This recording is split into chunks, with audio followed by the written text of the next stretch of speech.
Сәлеметсіздер ме, құрметті студенттер? Алгоритмдеу және бағдарламалау пәнінен 10-ші дәріс тізімдер.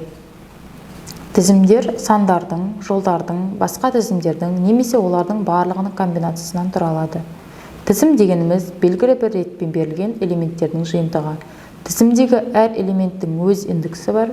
Бірінші элемент 0-ден басталады. Тізімдегі элементтерді кез келген уақытта өзгертуге, жоюға немесе жаңа элементтерді енгізуге болады.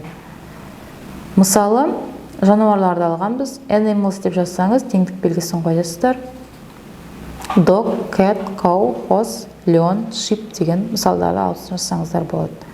Бұл тізім жануар аттарының өзінде элементтер ретінде сақтайды, және бұл элементтерді біз кез келген уақытта өзгерте аламыз.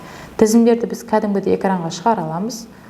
Мысалды жазып көрсеңіздер болады. Print animals деп жазсаңыздар, жаңағы сөздер қайтадан шығады. Dog, cat, cow, horse, lion және sheep.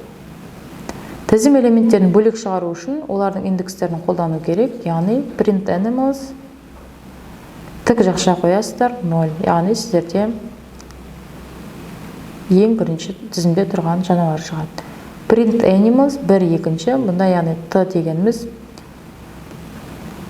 мысалда көрсетілгендей біз тізімнің екінші элементінің үшінші әріпін шығарамыз. Себебі айтылғандай индекс деген элементтің оның шын орналасуынан бірге кем болып табылады.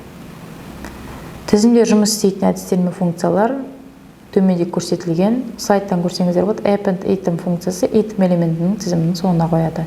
Insert index item дегеніміз item элементінің тізім соңына индекс арқылы индекстейді. Яғни индексі бойынша қояды, немесе remove item деген item элементін жояды. Remove деген жою деген мағынаны білдіреді. Индекс деген ат айтып тұрғанда индекстің өзін қояды.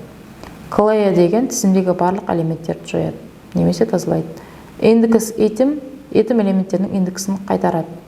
Pop index элементті индекс бойынша жояды және қайтарады. Count item тізімдегі элементтердің пайда болу санын қайтарады. Sort key элементтерді сұрыптайды.